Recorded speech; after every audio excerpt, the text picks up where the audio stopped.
기나긴 오프 시즌을 마치고 어느덧 2023 F1 시즌의 첫 레이스인 바레인 그랑프리가 개막을 앞두고 있습니다. 정식 그랑프리 전 처음이자 마지막으로 팀들은 바레인에서 프리시즌 테스팅을 진행했고, 지난 시즌 드라이버 챔피언십과 컨스트럭터 챔피언십을 모두 우승한 맥스 베르스타펜과 레드불은 다시 한번 뛰어난 성능을 보여주면서 이번 시즌에도 압도적인 페이스를 예고했고, 페라리와 메르세데스는 레드불의 독주를 저지하기 위해 오프 시즌 동안 도입한 다양한 업그레이드들을 선보이면서 상위권에서의 치열한 경쟁을 예고했습니다. 지난 시즌을 하위권으로 마무리한 에스턴 마틴, 하스, 윌리엄스가 오프 시즌 동안 상위권의 팀들보다 더 많이 사용 가능했던 윈드터널 테스팅과 CFD를 이용해 더 발전된 모습을 보여줬고, 2026년부터 아우디와 자우버의 조합으로 운영될 알파 로메오는 2023 시즌을 앞두고 새롭게 맞이한 스폰서들과 함께 좋은 프리시즌 테스팅 성적을 거두면서 많은 팬들을 놀라게 만들었습니다. 한편 지난 몇 년간 중위권에서 엇비슷한 성능을 보여준 맥라렌과 알핀은 프리시즌 테스팅에서 페이스뿐만 아니라 내구도의 문제를 드러내면서 많은 우려를 자아냈습니다. 오늘은 전체적인 프리시즌 테스팅 리뷰가 아닌 흥미로웠던 뒷이야기들로 영상을 만들었습니다. 지난 시즌 F1 드라이버 챔피언십을 우승한 베르스타펜은 테스팅 첫날 오전과 오후 세션 모두를 달렸고, 둘째 날은 팀메이트인 세르히오 페레즈와 테스팅 시간을 공유했으며 마지막 날에는 불참하였습니다. 레드불의 RB19에 대해 베르스타펜은 차가 문제없이 매끄럽게 작동하고 있다.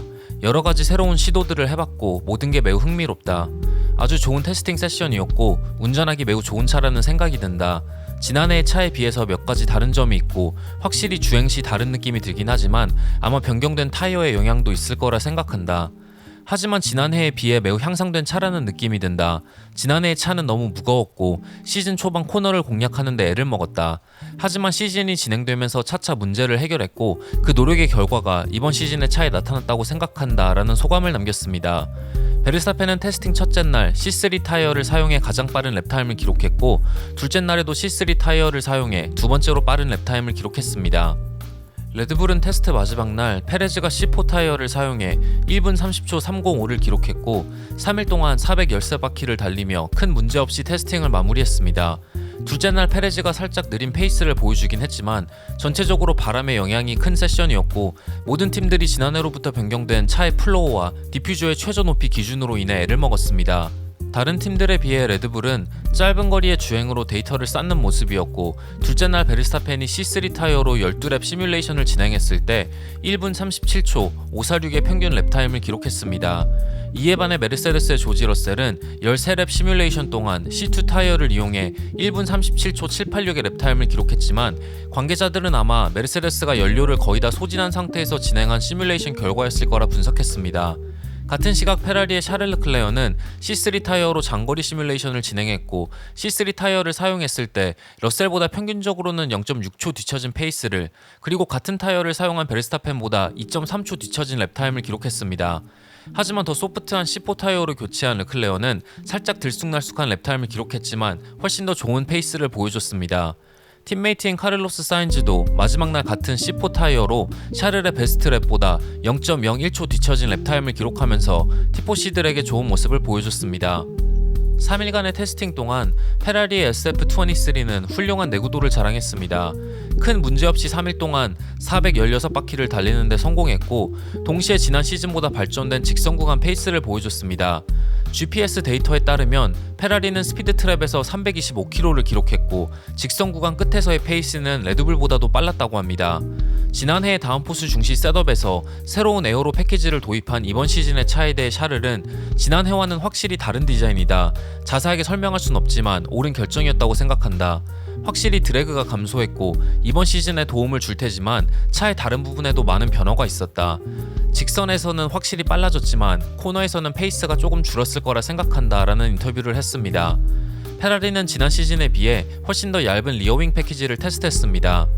지난해 무려 18번의 폴포지션을 차지했지만 5번의 레이스 우승에 그친 샤를은 레드불의 압도적인 직선 구간 페이스와 레이스 중후반 타이어 관리의 문제, 파워 유닛 내구도의 문제로 고생했습니다.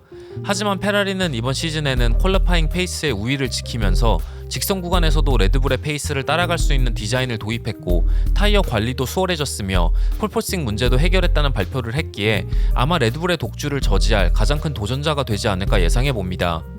한편 시즌 개막전을 앞두고 다수의 팀들이 페라리의 새로운 S덕트 사이드포드 디자인의 정당성에 대한 FIA의 공식 입장을 요구했다고 합니다. 지난 시즌 페라리는 매우 크고 움푹 패여있는 어항 같은 사이드포드 디자인을 고수했고, 이 사이드포드의 뒤편에 열려있는 통풍구로 파워 유닛으로부터 과열된 공기가 빠져나옵니다. 과열된 공기는 사이드포드의 에어로 부분을 불규칙하게 그리고 더 느리게 통과하면서 다운포스를 충분히 생성하지 못하게 됩니다. 페라리는 사이드포드의 앞부분에 S덕트를 장착해 온도가 더 낮은, 더 빠른 속도로 사이드포드가 지나가는 공기의 흐름을 도입시키면서 더 많은 다운포스를 생성하기를 꾀했습니다. 이 덕트는 페라리의 샤시와 차의 전체적인 디자인의 일부분이기에 만약 FIA가 이를 규정 위반으로 간주한다면 페라리는 샤시의 디자인을 변경해야 할 수도 있습니다. 2023 시즌 차량 공개에서 메르세데스는 매우 조심스럽게 이번 시즌의 기대치를 낮추는 모습이었습니다. 메르세데스는 실버 에로우라는 별명이 무색하게 차의 페인트를 거의 다 벗겨내어 카본 파이버의 자체적인 검정색으로 차의 리버리를 완성시켰습니다. F1 차의 페인트 무게는 6kg까지 나갈 수 있으며 차의 무게를 6kg 줄인다면 랩당 0.18초 정도를 줄일 수 있다고 합니다. 메르세데스뿐만 아니라 맥라렌과 알파 로메오도 지난 시즌에 비해 페인트를 벗겨내고 카본 파이버의 검정색을 색 조합에 사용할 정도로 많은 팀들이 페인트의 무게에 민감한 모습을 보여줬습니다. 테스팅 첫날, 지난 시즌 메르세데스를 괴롭힌 딱딱한 서스펜션의 문제가 어느 정도 해결된 듯 보였지만 루이스 해밀턴은 첫째 날은 나쁘지 않았지만 둘째 날은 조금 힘들었다. 러셀이 마지막 날 조금 더 좋은 모습을 보여줬기 때문에 아직까지는 희망적이다. 지난해 우리를 괴롭힌 폴포싱 문제는 대부분 해결된 것처럼 느껴진다. 코너에서 차가 위아래로 요동치지 않아서 참 다행이다. 하지만 아직도 근본적으로 해결해야 하는 문제들이 남아있다라는 인터뷰를 했습니다. 메르세데스는 첫째 날과 둘째 날 큰 페이스의 차이를 보였고, 조지 러셀은 90바퀴를 달린 뒤 유압장치의 문제로 테스팅을 일찍 끝내야 했습니다. 3일 동안 메르세데스는 차의 후방이 계속해서 미끄러지는 모습을 보여줬고, 가장 소프트한 C5 타이어의 수명을 관리하는 데 애를 먹었습니다. 마지막 날 해밀턴은 둘째 날 베르스타펜이 진행한 시뮬레이션과 비슷한 거리를 같은 타이어 컴파운드를 사용해 달렸지만 1.2초 뒤처진 평균 랩타임을 기록하면서 과연 바레인 그랑프리에서 메르세데스의 진짜 성능은 어떨지 예상하기 어렵게 만들었습니다. 이번 시즌 프리테스팅을 앞두고 자전거 사고로 손목 부상을 입은 랜스 스토르를 대신해 2022 F2 챔피언인 필리페 드로고비치가 테스팅뿐만 아니라 바레인 그랑프리에도 참가할 것이라는 에스턴 마틴의 공식 발표가 있었습니다.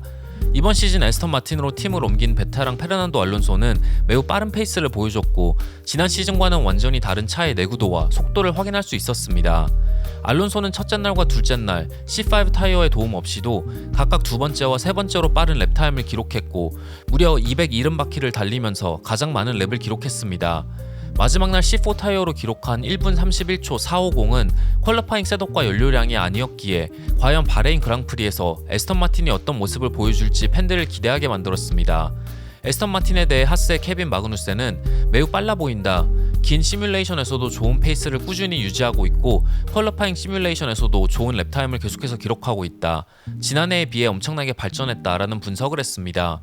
한편 알핀은 프리시즌 테스팅 동안 임팩트 있는 모습을 보여주지 못했고, 이에 대해 에스타반 오콘은 팀이 처음부터 보수적인 테스팅 계획을 세웠기에 눈에 띄는 랩타임을 기록하지 못했다는 인터뷰를 했습니다.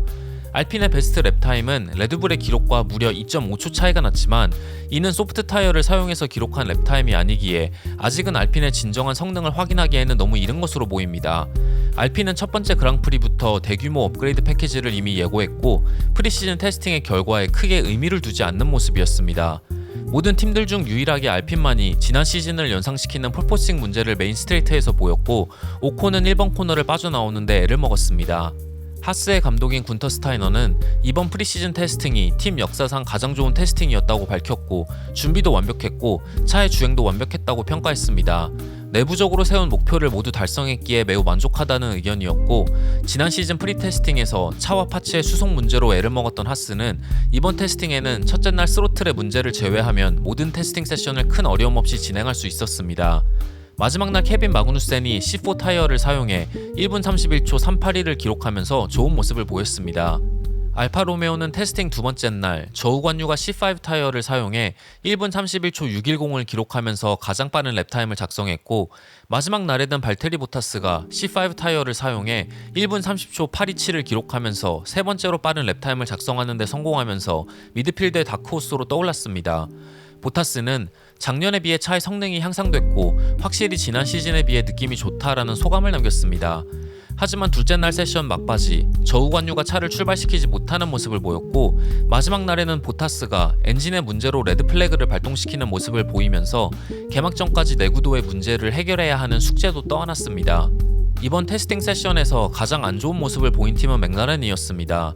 맥라렌은 지난해에 이어 다시 한번 브레이크 문제가 있는 듯 보였고 겨우 312바퀴를 달리는데 그쳤습니다. 마지막 날에는 차의 휠 커버의 문제를 고치느라 많은 시간을 잡아먹었고 전체적인 차의 밸런스도 무너져 있는 듯 보였습니다. 랜도 노리스의 말에 따르면 작년의 차와 비슷한 성향을 가졌고 아직도 코너에 진입 시 원하는 만큼 차를 돌리는 게 어렵다고 합니다. 알파 로메오로 떠난 안드레아스 사이드를 대신해 감독으로 부임한 안드레아 스텔라는 지난 시즌이 끝나고 내부적으로 세운 목표들이 있었다. 에어로 다이나믹 효율성의 향상, 타이어 성능 극대화, 그리고 차의 밸런스 향상 등등 대부분의 목표를 달성하는 데 성공했지만 에어로 다이나믹 효율성을 향상시키는 것은 아직도 시간이 더 필요하다. 지난 시즌에 비해서 퇴보한 게 아니라 다른 팀들의 발전하는 속도를 따라가지 못했다고 생각한다. 미드필드 팀들 간의 성능 차이는 크지 않기에 Q1 탈락과 Q3 통과는 한 끗 차이에 불과하다.